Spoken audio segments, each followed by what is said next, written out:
महाभारत हिंदू धर्म का सबसे बड़ा और सबसे महत्वपूर्ण महाकाव्य धर्म, कर्तव्य और कर्म के गूढ़ सिद्धांतों पर आधारित है। इस ग्रंथ की कथा विशाल है, लेकिन इसकी शुरुआत कुछ विशेष घटनाओं से होती है जिन्होंने इसकी पृष्ठभूमि तैयार की। इनमें से एक प्रमुख घटना है अष्टवसुओं की कहानी, ऋषि वशिष्ठ का श्राप, देवी गंगा का राजा शांतनु से विवाह और भीष्म पितामह का जन्म। यह कथा महाभारत की जटिलता और इसके महान धर्म युद्ध की नींव रखती है। अष्टवसु स्वर्गीय देवता थे जिन्हें प्रकृति के विभिन्न तत्वों का प्रतिनिधित्व करने के लिए जाना जाता है। वे भगवान विष्णु और अन्य देवताओं के प्रिय अनुयायी थे। इन 8 देवताओं को सामूहिक रूप से अष्टवसु कहा जाता है। वे स्वर्ग में सुखपूर्वक रहते थे और अपनी पत्नियों के साथ आनंदमय जीवन बिताते थे। लेकिन एक दिन उनकी एक भूल ने उनके जीवन की दिशा बदल दी। स्वर्ग में सुखी जीवन जी रहे अष्टवसु कभी कभी पृथ्वी पर भ्रमण के लिए आते थे। एक दिन वे अपनी पत्नियों के साथ पृथ्वी पर घूमने निकले। पृथ्वी पर विचरण करते हुए वे ऋषि वशिष्ठ के आश्रम पहुंचे। ऋषि वशिष्ठ का आश्रम एक दिव्य और शांतिमय स्थान था। वहां उन्होंने एक विशेष गाय को देखा। यह गाय कामधेनु थी जो हर प्रकार की इच्छाओं को पूर्ण करने की शक्ति रखती थी। ऋषि वशिष्ठ इस गाय का उपयोग अपने यज्ञ और धार्मिक कृत्यों में करते थे। अष्टवसुओं में से एक वसु प्रभास की पत्नी ने कामधेनु को देखा।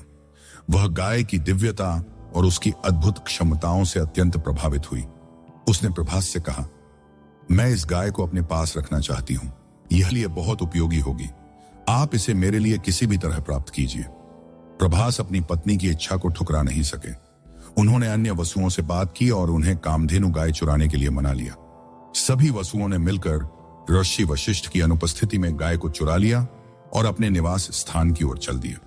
जब ऋषि वशिष्ठ ने देखा कि उनकी प्रिय गाय कामधेनु आश्रम से गायब हो गई है, जब उन्होंने कामधेनु को ढूंढना शुरू किया तो उन्हें पता चला कि अष्टवसुओं ने गाय को चुराया है। यह देखकर वे अत्यंत क्रोधित हुए। ऋषि ने अपने तपोबल से अष्टवसुओं को श्राप दिया, तुम सब स्वर्ग से गिरकर पृथ्वी पर मनुष्य के रूप में जन्म लोगे। तुम्हें मनुष्यों के रूप में हर प्रकार के दुख और कष्ट सहने होंगे। श्राप के बारे में जानते ही अष्टवसु भयभीत हो गए। वे ऋषि वशिष्ठ के पास गए और उनसे क्षमा मांगी। उन्होंने कहा, हे ऋषि, यह सब हमारी गलती है, लेकिन यह घटना मुख्यतः प्रभास की पत्नी की इच्छा के कारण हुई। कृपया हमारे द्वारा किए गए अपराध को क्षमा करें। ऋषि वशिष्ठ ने उनकी प्रार्थना सुनी और कहा, मैं श्राप वापस तो नहीं ले सकता, लेकिन इसका प्रभाव कम कर सकता हूं। तुम में से 7 वसुओं को पृथ्वी पर शीघ्र ही मुक्ति मिल जाएगी, लेकिन 8वां वसु प्रभास इस पाप का मुख्य दोषी है। उसे लंबा और कष्टदायक जीवन जीना पड़ेगा। अष्टवसुओं ने स्वर्ग में लौटकर गंगा देवी से प्रार्थना की। उन्होंने कहा, हे गंगा देवी, कृपया हमारी माता बने और हमें पृथ्वी पर शीघ्र मुक्ति दिलाएं। गंगा देवी ने उनकी प्रार्थना स्वीकार कर ली। उन्होंने कहा कि वह पृथ्वी पर एक मानव के रूप में अवतरित होंगी और उन्हें जन्म देंगी। इस प्रकार वसुओं ने अपने पाप से मुक्ति के लिए एक योजना बनाई। गंगा देवी ने अपने वचन के अनुसार पृथ्वी पर अवतार लिया। उन्होंने हस्तिनापुर के राजा शांतनु को चुना। राजा शांतनु हस्तिनापुर के राजा प्रतीप के पुत्र थे। वे न्यायप्रिय और महान योद्धा थे। एक दिन जब वे गंगा नदी के किनारे शिकार पर गए तो उन्होंने एक दिव्य सुंदर स्त्री को देखा। यह स्त्री कोई और नहीं बल्कि गंगा देवी थी। राजा शांतनु उनकी सुंदरता पर मोहित हो गए और उनसे विवाह का प्रस्ताव रखा। गंगा ने शांतनु का प्रस्ताव स्वीकार कर लिया, लेकिन एक शर्त रखी, आप मेरे किसी भी कार्य में हस्तक्षेप नहीं करेंगे और मुझसे कोई प्रश्न नहीं पूछेंगे। यदि आपने ऐसा किया तो मैं आपको छोड़कर चली जाऊंगी। राजा शांतनु गंगा के प्रति अपने प्रेम के कारण उनकी शर्त मान गए। विवाह के बाद गंगा ने एक एक करके 8 पुत्रों को जन्म दिया।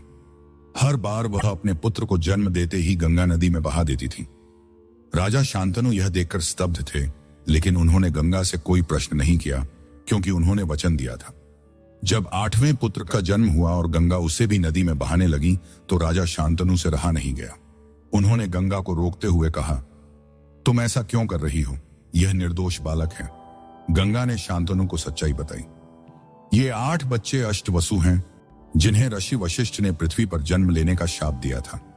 मैंने वचन दिया था कि मैं उनकी मां बनकर उन्हें शीघ्र मुक्ति दिलाऊंगी। 7 वसुओं को मैं मुक्ति दे चुकी हूं, लेकिन 8वां वसु जिसे आप बचाना चाहते हैं को शाप के कारण लंबा जीवन जीना होगा। गंगा ने 8वें पुत्र को शांतनु को सौंप दिया और कहा कि यह पुत्र उनके पास रहेगा, लेकिन वह खुद अपने पुत्र को शिक्षित और महान बनाएंगी। 8वां वसु प्रभास आगे चलकर देवव्रत के नाम से जाना गया। गंगा ने उसे युद्ध कला, धर्म, नीति और वेदों का ज्ञान सिखाया। देवव्रत ने कुरुवंश के इतिहास में महत्वपूर्ण भूमिका निभाई। महाभारत की यह कहानी हमें बताती है कि किस प्रकार छोटे छोटे घटनाक्रम बड़े परिणामों की ओर ले जाते हैं। यह कथा न केवल महाभारत की नींव रखती है, बल्कि जीवन के गहरे अर्थ को भी उजागर करती है।